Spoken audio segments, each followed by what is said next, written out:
तापमानात वाढ झाली आहे। जर का स्वेटर्स कपाटात ठेवले असतील तर ते पुन्हा पटकन काढा, कारण पुढच्या 4 दिवसांमध्ये थंडीचा जोर वाढणार आहे। येत्या काही दिवसांमध्ये किमान तापमानाचा पारा 15 अंशांहून खाली येण्याची शक्यता आहे।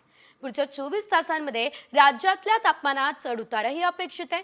मध्य महाराष्ट्रासह कोकण किनारपट्टीवर याचा परिणाम दिसणार आहे।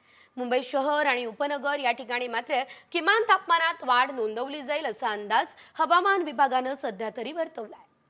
एकंदरीत जर आपण बघितलं तर तुम्ही पुन्हा एकदा आपले स्वेटर्स कपाटात ठेवले असेल तर बाहेर काढण्याची वेळ आता आली आहे, कारण थंडीचा जोर संपूर्ण राज्यभरातच वाढणार असल्याचं सध्या दिसतंय।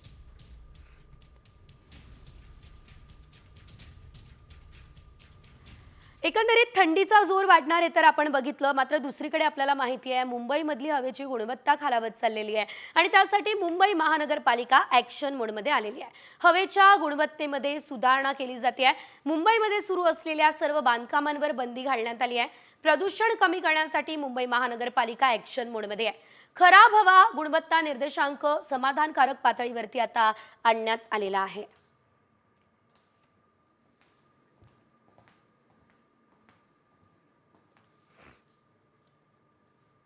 मुंबईमधली हवेची गुणवत्ता खालावत चाललेली आहे आणि त्यासाठी मुंबई महानगरपालिका ॲक्शन मोडमध्ये आलेली आहे। हवेच्या गुणवत्तेमध्ये सुधारणा केली जाते आहे। मुंबईमध्ये सुरू असलेल्या सर्व बांधकामांवर बंदी घालण्यात आली आहे।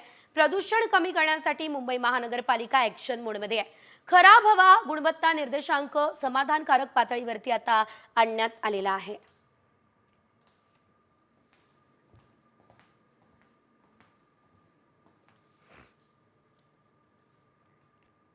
त्यामुळे खरंच दिल्लीसारखी जी अवस्था आहे ती मुंबईची होऊ नये हीच अपेक्षा आहे, कारण मुंबईमध्ये सुद्धा प्रदूषण खूप मोठ्या प्रमाणात वाढत चाललेलं आहे। यानंतर पुढे इतर काही मोठ्या आणि महत्त्वाच्या बातम्या आपल्याला बघायच्या आहे टॉप 50 मध्ये। प्रदूषणाचं प्रमाण कमी करण्यासाठी येत्या 3 जानेवारीला महापालिका आयुक्त भूषण गगराणी यांच्यासोबत बैठक आयोजित करण्यात आली। या बैठकीत एसटीपी आरएमसी प्लांटबाबत निर्णय घेतला जाईल। प्रकल्प सुरू ठेवून प्रदूषण कसं कमी करता येईल यासाठी उपाययोजना करत असल्याचं एमपीएससीचे अध्यक्ष सिद्धेश कदम यांनी सांगितलेलं आहे। जळगावमध्ये आज संध्याकाळपर्यंत संचारबंदी लागू असणार असल्याचं कळत आहे, कारण पाधी गावामध्ये 2 गटात झालेल्या वादानंतर संचारबंदी लागू करण्यात आली, तर 7 जणांना बेड्या सुद्धा ठोकण्यात आल्या। पाधीमध्ये पोलिसांचा कडक बंदोबस्त तैनात करण्यात आलाय।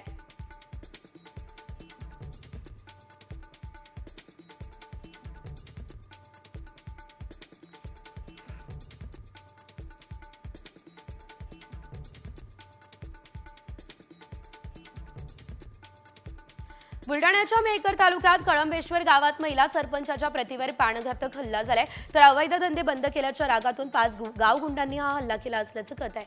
तुमचा मस्साजोगचा सरपंच करू अशी धमकी हल्लेखोरांनी दिली होती।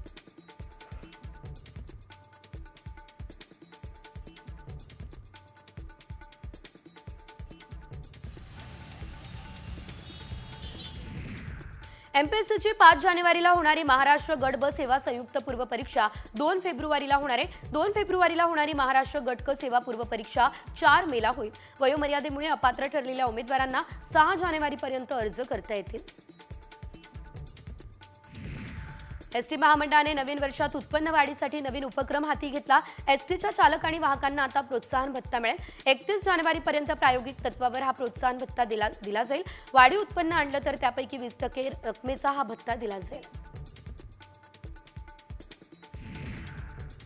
प्रयागराज या ठिकाणी आता महाकुंभ मेळावा होतोय आणि रेल्वे मार्गे देशभरातून लाखोंच्या संख्येने भाविक प्रयागराजमध्ये दाखल होत आहेत। प्रवाशांच्या सेवेसाठी तिकीट प्रक्रिया सुलभ करण्यासाठी अभिनव उपक्रम राबवण्यात येतोय। प्रवासी रेल्वे कर्मचाऱ्यांच्या हिरव्या रंगाच्या जॅकेटवर लावलेल्या स्कॅनरद्वारे तिकीट काढू शकतील।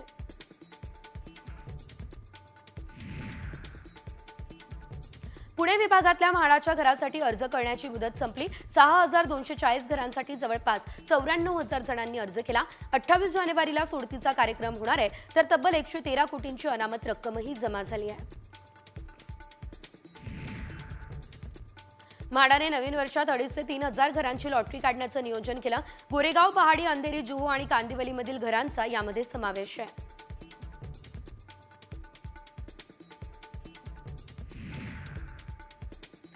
सोयाबीन दरातली वाढ आणि केंद्र सरकारने 20% आयात शुल्क आकारलं, त्यामुळे खाद्यतेलाच्या दरात वाढ झाली. खाद्यतेल 30% महागलं.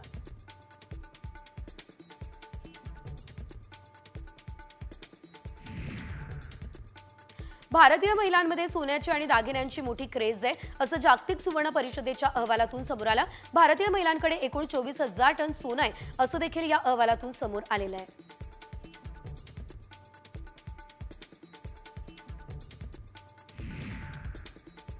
कल्याणमध्ये अल्पवयीन मुलीवर लैंगिक अत्याचार आणि हत्या करणाऱ्या विशाल गवळीला गुरुवारी कोर्टात हजर केलं जाईल. दरम्यान पीडित मुलीच्या वडिलांनी आता आरोपी विशाल गवळीला फाशीची शिक्षा द्या, यात कुणीही राजकारण करू नये अशी आर्त हाक घातली आहे.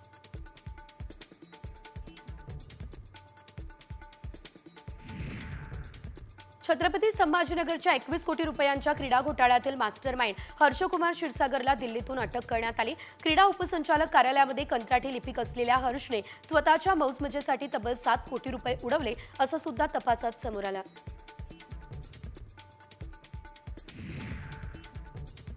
छत्रपती संभाजीनगर या ठिकाणच्या 21 कोटींच्या क्रीडा घोटाळ्यात राजकीय नेत्याचा तर सहभाग नाही ना, ही चर्चा सध्या रंगली आहे. एका नेत्याने घोटाळ्यातला मुख्य आरोपी हर्षकुमारची तक्रार व्हायरल केली आहे, तर या नेत्याकडे संबंधित अधिकाऱ्याविरोधात पुरावे असल्याचा दावा यावेळेस करण्यात आला आहे.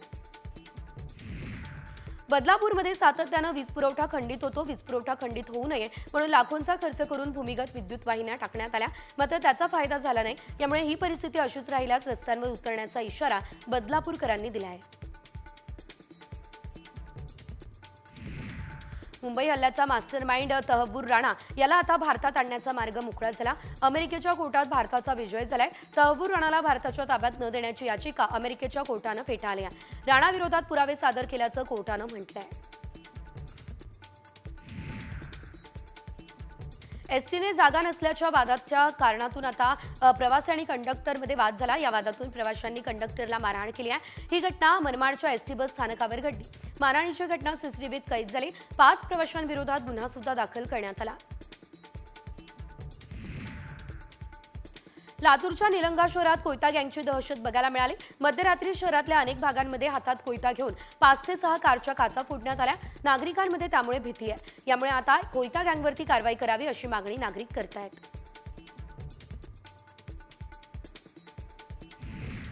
संभाजीनगर जिल्ह्यातील जिल्हा परिषदेच्या शाळेत सीबीएसई पॅटर्न सुरू होणार आहे. ज्या शाळांकडून मागणी होईल त्याच ठिकाणी पहिलीचा वर्ग सीबीएसई पॅटर्ननुसार सुरू केला जाईल. ही माहिती शिक्षण विभागाकडून दिली जाते. पीओपीच्या गणेश मूर्ती तयार करण्यासह वापरण्यावरती अहिल्यानगर महापालिकेने बंदी घातली. शहरातील 346 गणेश मंडळं 150 कारखान्यांना नोटिसा बजावल्या. या निर्णयामुळे 4 ते 5 हजार कामगारांवर उपासमारीची वेळ येणार आहे. त्यामुळे गणेश मूर्तिकार संघटनेने आंदोलनाचा इशारा दिलाय. बुलढाण्यात संभाजी ब्रिगेडसह शेतकऱ्यांनी रस्त्यावर उतरत सरकार विरोधात घोषणाबाजी केली. विविध मागण्या आणि कर्जमाफीसाठी ठेचा भाकर खाऊन जिल्हाधिकारी कार्यालयासमोर आंदोलन करण्यात आलं.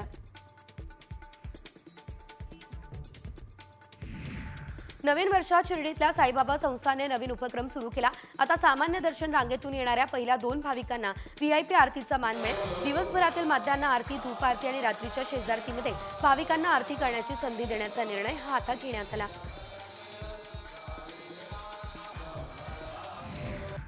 नवीन वर्षाच्या सुरुवातीला शिर्डीच्या साईबाबांना 13,30,000चा सुवर्णहार हा दान करण्यात आलाय. या हारवरती आकर्षक नक्षीकाम आहे. साई संस्थांकडून दानशूर साई भक्तांचा सत्कारही करण्यात आलेला आहे.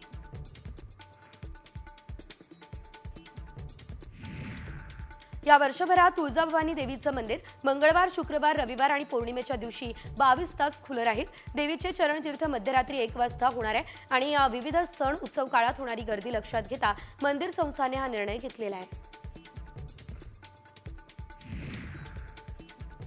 कोरेगाव भीमा या ठिकाणी आता एक मोठं स्मारक व्हावं ही मागणी रामदास आठवले यांनी केली. याबाबत मुख्यमंत्री देवेंद्र फडणवीस यांची भेट घेणार असं सुद्धा आठवले यांनी सांगितलं.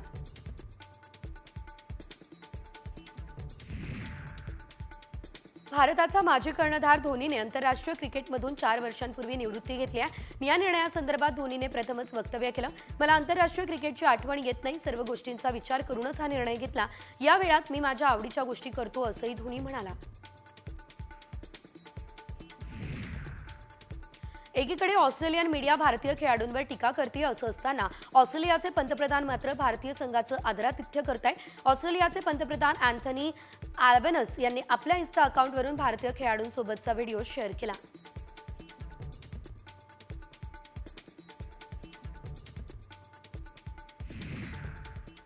आणि यानंतर बातमी थेट लोणावळ्यातून आहे, कारण लोणावळ्यामध्ये एकविरा देवीची गडावरील पालखी सुरू होती। या पालखीमध्ये अचानक मधमाशांनी हल्ला केला। यामध्ये अनेक भाविक जखमी झालेले आहेत। जखमींमध्ये लहान मुलांचाही समावेश आहे। एकविरा गडावरती फटाके फोडण्यास बंदी आहे, मात्र तरी सुद्धा काही हुल्लडबाज भाविकांनी कलरधुराचे फटाके फोडले।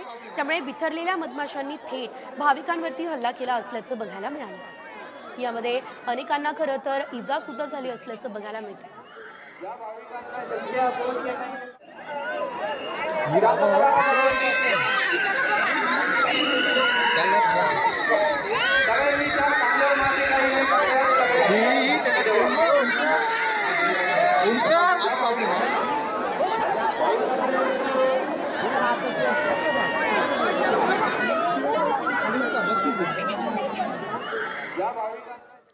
तर भाविकांवरती लोणावळ्यामध्ये हा हल्ला झाला असल्याचं आपण बघितलं। याशिवाय जर आपण पाहिलं तर सध्या राज्यभरात वातावरणामध्ये मोठे आणि महत्त्वाचे बदल होत आहेत। या संदर्भातल्या राज्यभरातल्या मोठ्या आणि महत्त्वाच्या घडामोडी 36 जिल्हे 36 रिपोर्टर्समध्ये। यवतमाळ जिल्ह्यामध्ये पुन्हा थंडी वाढलेली आहे आणि त्यामुळे ठिकठिकाणी शेकोट्या पेटल्याचं चित्र आहे। तर आता थंडी असली तरी पुढील 2 दिवसात तापमान घटण्याचा अंदाज हवामान विभागानं वर्तवला।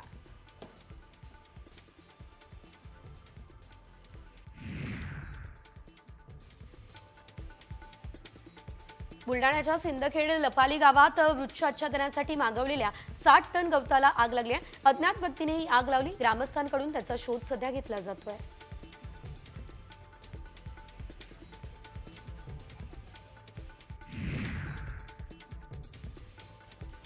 वैभववाडी तालुक्यात बांधकाम सुरू असलेल्या एका घरावर बिबट्याचं दर्शन झालेलं आहे। हा बिबट्या घराच्या भिंतीवर बसलेला व्हिडिओमध्ये दिसतोय। बिबट्याचं भरवस्तीमध्ये दर्शन झालं, त्यामुळे नागरिकांमध्ये भीती आहे।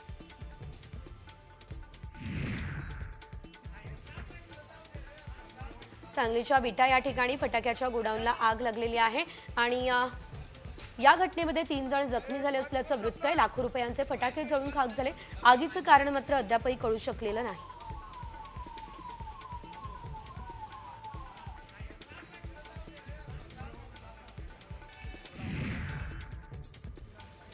नवी मुंबईमधल्या कामोठेमध्ये आई मुलाचा मृतदेह आढळला, त्यामुळे एकच खळबळ उडाली। मुलाच्या अंगावर मारल्याचे व्रण दिसतंय, त्यामुळे दोघांची हत्या झाल्याचा संशय आहे। पोलिसांकडून आता या संदर्भातला पुढील तपास सुरू करण्यात आलेला आहे।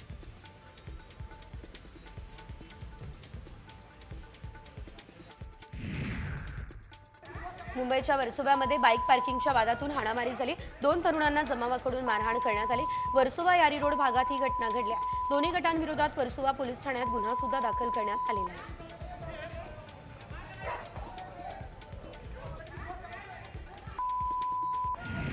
नाशिक शहरात 5 ते 6 जणांच्या टोळक्याने सराईत गुन्हेगाराची डोक्यात दगड घालून हत्या केली।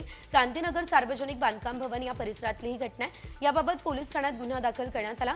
4 ताब्यात घेतलंय।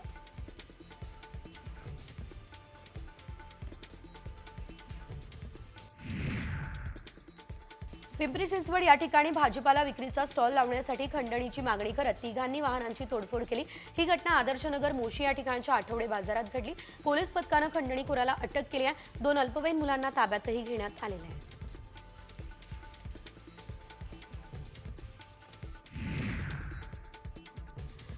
नवी मुंबईमध्ये राज्य उत्पादन शुल्क विभागानं कारवाई केली। विदेशी स्कॉच विस्कीच्या रिकाम्या असलेल्या बाटल्यांमध्ये भारतीय बनावटीचं मद्य टाकून विक्री करण्यात येत होती। या कारवाईमध्ये 2 जणांना ताब्यात सुद्धा घेण्यात आलेलं आहे।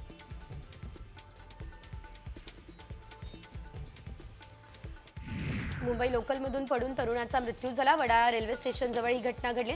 मोहन गोलाप असं 24 वर्षीय या मृत तरुणाचं नाव आहे। कॉटन ग्रीन येथून कामावरून परतत असताना रुळावरील खांबाला धडकून या तरुणाचा मृत्यू झालेला आहे।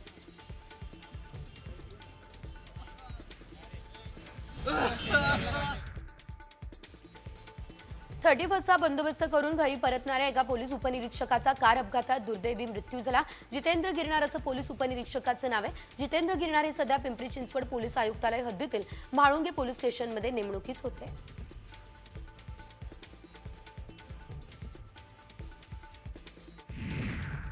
हिंगोलीच्या नरसी या परिसरामध्ये अवैध रेतीची वाहतूक करणाऱ्या ट्रॅक्टरने पळून जाण्याच्या नादात एका कारला धडक दिली। या घटनेत ट्रॅक्टर चालकासह कारमधील नागरिक जखमी झाले। या प्रकरणी ट्रक चालकावरती गुन्हा दाखल करण्यात आला।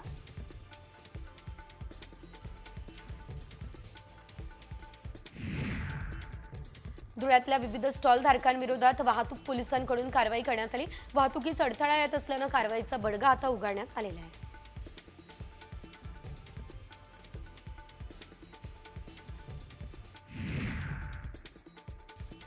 मुंबईमध्ये नियमांचं उल्लंघन करणाऱ्या वाहन चालकांकडून 89 लाखांचा दंड वसूल करण्यात आलेला आहे, तर 17,000 बेशिस्त वाहन चालकांवर कारवाई सुद्धा करण्यात आली।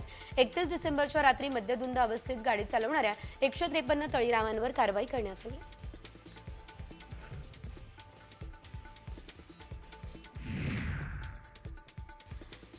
नंदुरबार या ठिकाणी पालिकेने बंदी घातलेल्या प्लास्टिक पिशव्या विक्रेत्यांवर कारवाई करत 940 किलोपेक्षा जास्त पिशव्या जप्त करण्यात आल्या। प्लास्टिकची विक्री करणारे आणि वापर करणारे यांच्यावरती 27,000ची दंडात्मक कारवाई करत अनेकांना नोटिसा बजावण्यात आल्या।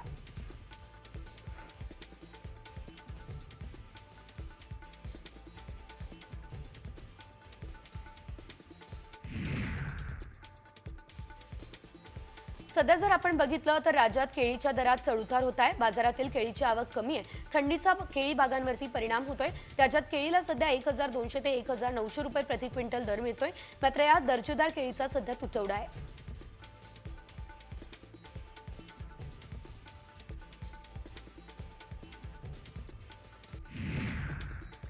देशातील रब्बीची पेरणी अंतिम टप्प्यात आली। आतापर्यंत देशात हरभऱ्याची जवळपास 94 लाख हेक्टरवर पेरणी झाली। हरभऱ्याची पेरणी गेल्या वर्षीपेक्षा 1%ही आघाडीवर नाही, त्यामुळे यंदा हरभरा उत्पादनात मोठ्या वाढीची शक्यता धुसर आहे। ही चर्चा सध्या बाजारात रंगली आहे।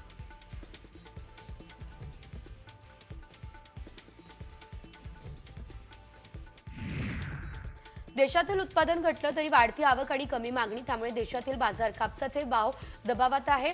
मंगळवारी आता देशातील बाजारात 2,06,000 गाठी कापसाची आवक झाली। कापसाचा भाव 6,800 ते 7,200 रुपयांच्या दरम्यान आहे। कापसाची आवक आणखी काही आठवडे कायम राहील हा अंदाज सध्या तरी वर्तवला जातोय। नव्या तुरीची देशातील काही बाजारांमध्ये आवक सुरू झाली आहे। देशातील बाजारात सध्या तुरीला 7,500 ते 8,000 रुपयांच्या दरम्यानचा भाव मिळतोय। तुरीला उठाव चांगला आहे, तर बाजारातील सध्याची आवक कमी आहे। पुढील काही आठवड्यानंतर तुरीची आवक वाढण्याचा अंदाज आहे।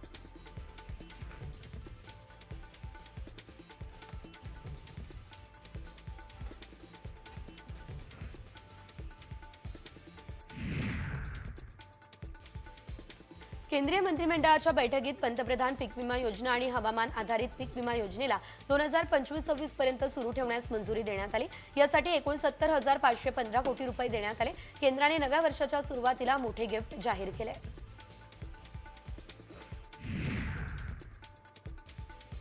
नाशिक जिल्ह्यामध्ये आता अवकाळी पावसाचा द्राक्ष निर्यातीला फटका बसला। गेल्या हंगामाच्या तुलनेत यंदा 138 कंटेनरची द्राक्ष निर्यात कमी झाली।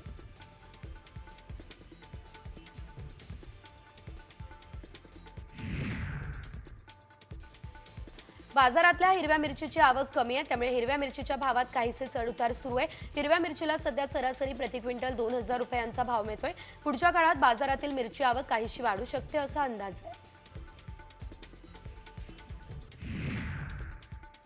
केंद्र सरकारने नाफेड मार्फत मूग उडीद खरेदी नोंदणीसाठी मुदतवाढ दिली आहे, त्यामुळे धुळे आणि नंदुरबार जिल्ह्यात नाफेडच्या वतीने खरेदी करण्यात येणार आहे। नोंदणी सुरू आहे। शेतकऱ्यांना जास्तीत जास्त नोंदणी करण्याचं आवाहन सध्या केलं जात आहे।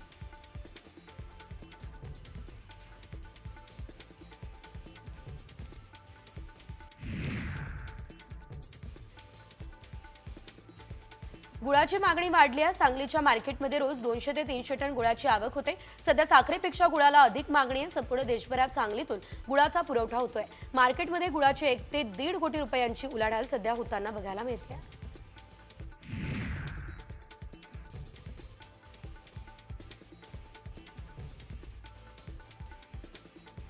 देशातल्या हरभरा पेरणीचा वेग कमी आहे। लागवडीची आघाडी गेल्या वर्षीपेक्षा 1% देखील कमी आहे। आतापर्यंत देशात जवळपास 94 लाख हेक्टरवर पेरणी झाली आहे। यंदा हरभरा उत्पादनात मोठ्या वाढीची शक्यता धुसर झाली। ही चर्चा सध्या बाजारात रंगली आहे।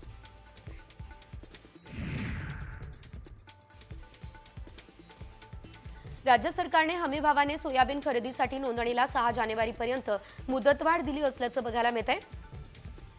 मात्र खरेदीची मुदत अद्यापही वाढवण्यात आलेली नाही। राज्यात 14 लाख टन खरेदीचं उद्दिष्ट असताना केवळ 3 टनांनी खरेदी झाली आहे।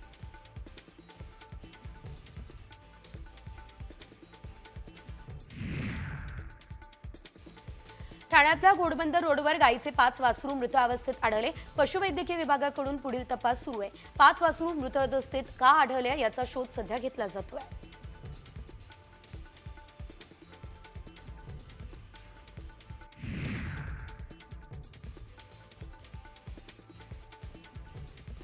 मालवणमधल्या समुद्रात एक वेगळंच दृश्य बघायला मिळालं। एक डॉल्फिन मृत डॉल्फिनच्या पिल्लाला जिवंत करण्याचा प्रयत्न करत असल्याचं ते दृश्य होतं। कवडा रॉकजवळ हे दृश्य पर्यटकांनी आपल्या कॅमेऱ्यात कैद केलंय।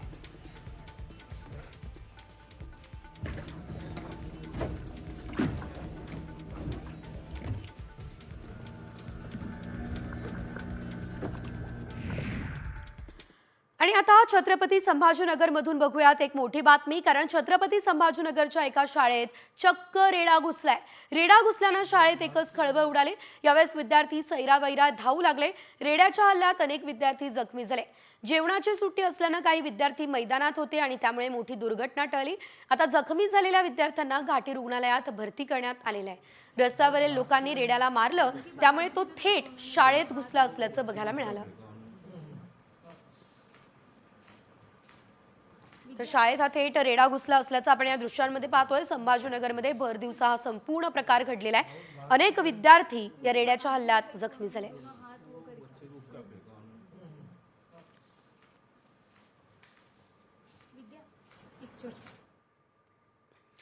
आणि यानंतर पुढे इतरही काही मोठ्या आणि महत्त्वाच्या बातम्यांचा वेगवान आढावा। वाल्मिक कराड हा 11 दिवस नेमका होता तरी कुठे, याची आता सीआयडीच्या तपासात माहिती समोर आली। वाल्मिक कराड हा सुरुवातीला उज्जैनला गेला आणि त्यानंतर तो गोव्यामध्ये गेला। गोव्यातून तो पुण्यात आला आणि पुण्यात येऊन त्यानं सरेंडर केलं। वाल्मिक आणि इतर त्याच्या आरोपींचे राज्यातल्या वेगवेगळ्या शहरांमध्ये बँक अकाउंट आणि मालमत्ता असल्याचंही चौकशीत समोर आलं। सरपंच संतोष देशमुख यांचे भाऊ धनंजय देशमुख सीआयडी कार्यालयात पोहोचले। सीआयडीच्या अधिकाऱ्यांसोबत काही महत्त्वाच्या मुद्द्यांवरती चर्चा झाली, ही माहिती आहे। सरपंच संतोष देशमुख हत्या प्रकरणासंदर्भातल्या तपासासंदर्भात अधिकाऱ्यांसोबत चर्चा झाली अशी माहिती आहे।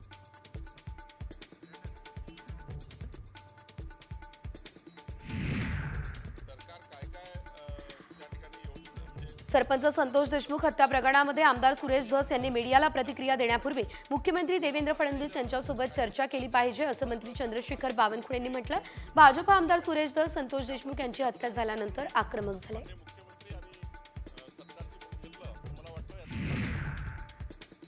क्रीडा मंत्री दत्तात्रय भरणे यांनी माध्यमांशी बोलत असताना धनंजय मुंडे यांची पाठराखण केली। नेत्याचे मित्र कार्यकर्ते असतात आणि मित्रांनी काय केलं म्हणून वरच्या नेत्याचा असतो असं काही होत नाही। या प्रकरणी धनंजय मुंडे यांच्यावर आरोप करणं चुकीचं असं दत्तात्रय भरणे म्हणाले। धनंजय मुंडे यांनी आता राजीनामा देण्याची आवश्यकता नाही असं मंत्री हसन मुश्रीफ म्हणाले। जोपर्यंत कोणी दोषी आढळत नाही तोपर्यंत कोणी राजीनामा देण्याची गरज नाही असं देखील मुश्रीफ म्हणाले।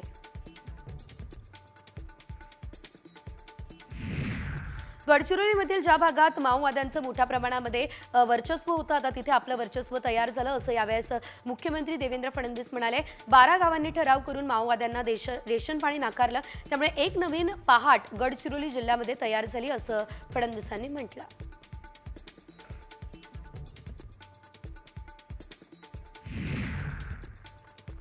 गडचिरोली जिल्ह्यातल्या गर्देवाडा ते वांगेतुरी या दरम्यानच्या सुमारे 15 गावांना स्वातंत्र्याच्या 7.5 दशकानंतर बससेवा सुरू झाली आहे। मुख्यमंत्री देवेंद्र फडणवीस यांनी बस सेवेचं उद्घाटन केलं। स्वतः एसटी बसमधून गावकऱ्यांसोबत प्रवास केला।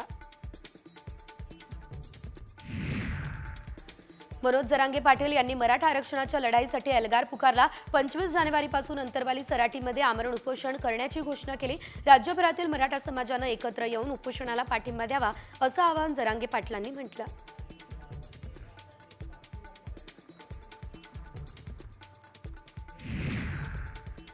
आज दुपारी 12 वाजता मंत्रिमंडळाची बैठक होणार आहे। या बैठकीसाठी सर्व मंत्र्यांना उपस्थित राहण्याचे आदेश देण्यात आले।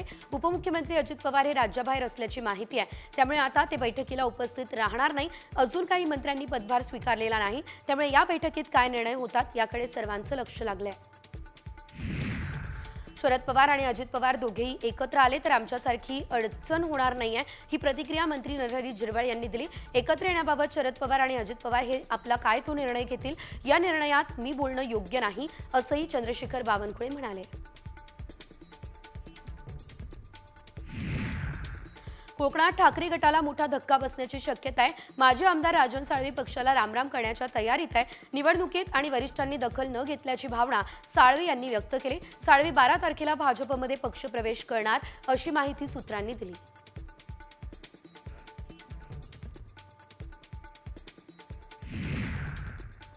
रायगडच्या पालकमंत्री पदावरून आता रस्सीखेच सुरू झाली आहे, तर असं वाटत नाही, ही प्रतिक्रिया मंत्री भरत गोगावले यांनी दिली. मी सिनियर आमदार आहे आणि आता मंत्री देखील आहे, त्यामुळे पालकमंत्रीपद मलाच मिळेल, ही अपेक्षा गोगावलेंनी व्यक्त केली.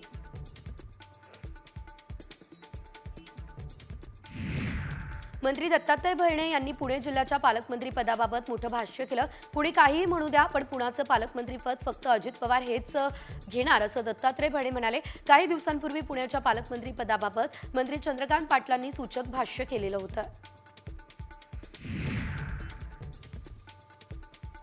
नवीन वर्षाच्या निमित्तानं राज ठाकरेंनी एक ट्विटरवरती पोस्ट केली आहे. मराठी माणूस महाराष्ट्राच्या राजधानीमध्ये अजूनही असुरक्षित असल्याची खंत राज ठाकरेंनी व्यक्त केली. हिंदू माणसाला गळ्याला हात लावल्यास अंगावर येईल, असा इशारा राज ठाकरेंनी दिला.